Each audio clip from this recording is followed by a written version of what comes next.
ঘরে যখন পুরো মাছ মাংস শেষ হয়ে যায় মানে কোনো কিছু রান্না করার মতো থাকে না, তখন বাঙালির শেষ ভরসা এই তো ডিম, আন্ডা। তো আজকে আমার সেই একই অবস্থা, কোনো প্রকার কোনো মাছ নেই ফ্রিজে। তো আজকে কি রান্না করব? আজকে বৃহস্পতিবার, সপ্তাহ শেষ। বাজার করতে হলেও তো শুক্রবার ছাড়া বাজার করলে আমি কিভাবে কাটাকুটি করব? তাই ভাবলাম আজকে ডিম দিয়ে চালিয়ে নিই। শুধু চালিয়ে নিলেই তো হবে না, সেটাকে অনেক মজা করে রান্না করতে হবে, নাহলে কীভাবে খাবে, তাই না? হ্যালো ভিউয়ার্স, আসসালামু আলাইকুম। কেমন আছেন সবাই? চলে আসছি আজকের রান্নাবাড়া নিয়ে। আজকে কিন্তু আমি লাউ ভাজি করব আর ডিমের কোরমা করব। তো প্রথমে কিন্তু আমি লাউটা ভাজি করে নিচ্ছি, আর এক পাশের চুলায় কিন্তু আমি ডিমটা সিদ্ধ বসিয়ে দিয়েছি। লাউ কিন্তু রসুন কুচি, পেঁয়াজ কুচি আর কাঁচামরিচটা দিয়ে বসিয়ে দিয়েছি। তো ডিমের খোসা ছাড়ানো শেষ, দেখেন। হাঁসের ডিম ছিল 3টে আর মুরগির ডিম। তো কোরমা যেহেতু করবো সেহেতু অবশ্যই পেঁয়াজের বেরেস্তা লাগবে, তো সেটা একটু করে নিলাম। একটু পেঁয়াজের বেরেস্তা করছি, খুবই সামান্য, কারণ খুব বেশি প্রয়োজন নেই তাই। আর এই ভাজিটা হয়ে গেছে, একটু ধনিয়া পাতা দিয়ে নামিয়ে নিয়েছি। ওই পেঁয়াজ বেরেস্তার তেলে কিন্তু আমি ডিমটা ভেজে নেব। তো ডিমে একটু লবণ আর সামান্য হলুদের গুঁড়ো দিয়ে ডিমগুলো একটু হালকা ভেজে নেব।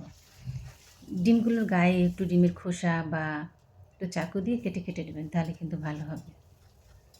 তো ডিমটা ভাজা শেষ, ওই তেলে আমি একটু পেঁয়াজ কুচি দিয়ে দিয়েছি 2টা ছোটো ছোটো তেজপাতা, এক টুকরা দারচিনি। দেওয়ার পরে এখানে দিয়েছি আদা, রসুন আর পেঁয়াজ বাটা।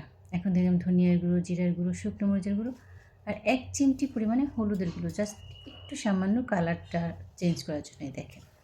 তো আমার এই মশলাটা কিন্তু কষানো একেবারে ডান। এখন যেটা দিলাম সেটা হচ্ছে নারকেল, মানে ডাব নারকেল যেটা যে লেও থাকে সেটা, কাজু বাদাম, কাঠবাদাম, কিশমিশ আর হচ্ছে সাদা তিল, সেটা দিয়ে এখন কিন্তু আমি মশলাটাকে ভালোভাবে কষিয়ে নেব। গতকালকে রাতে একবার মন চেয়েছে যে আমি মরিচ ভর্তা করে ভাত খাবো। তো সকালে আর দেরি করিনি, রান্নার পাশাপাশি কটা মরিচ ভেজে নিয়েছিলাম, এই সব কাজের মাঝে আবার বেটে নিয়েছি। তো আবার আমি ভর্তা করলে পাটায় ভাত খেতেই হবে, তাই আবার 2 লোকমা ভাত নিয়ে খেয়ে নিয়েছি। আমি জানি এই ভাতটা দেখে অনেকের লোভ লেগেছে, কারণ মরিচ ভর্তা সবারই খুব প্রিয় একটা খাবার। তো মশলাটা দিয়ে ভালোভাবে কষানোর পর এখন দিয়েছি আমি দুধ। এটাই কিন্তু আমার ঝোলের জন্য ব্যবহার করব ডিমের। আর ডিম তো সিদ্ধ হয়ে গেছে অলমোস্ট, তারপর ভেজে নিয়েছি। এটাকে আরও ঘন্টার পর ঘন্টা রান্না করার কোনো প্রয়োজন নেই। ডিম কোরমা করেন বা ভুনা করেন, জাস্ট ঝোলটা ভালো করে করে নেবেন, তাহলেই কিন্তু ডিমটা দিয়ে নামিয়ে নিলে হয়ে যাবে। তো ডিমটা দেওয়ার পরে আমি দিয়েছি কিন্তু একটু পেঁয়াজ বেরেস্তা, যে সম্পূর্ণটা কিন্তু তখন আমি দেইনি মশলার সাথে যখন কষিয়েছি। এখন দিয়ে দিলাম 1 চা চামচ পরিমাণে গুঁড়া দুধ, 2 টেবিল চামচ পরিমাণে, মানে 2 চা চামচ পরিমাণে ঘি, যেটা না দিলেই নয়, কোরমা শাহি শাহি একটা ভাবের দরকার আছে না, তাই। কি সুন্দর দেখেন, মাশাআল্লাহ, চারপাশ দিয়ে তেল চলে আসছে, এত সুন্দর একটা ফ্লেভার দিচ্ছে কী বলবো। তো একটু ধনিয়া পাতা কুচি দিয়ে আমার রান্না কিন্তু অলমোস্ট শেষ। তো আপনাদের কেমন লাগলো জানাবেন। সবাই ভালো থাকবেন। আসসালামু আলাইকুম। আল্লাহ হাফেজ।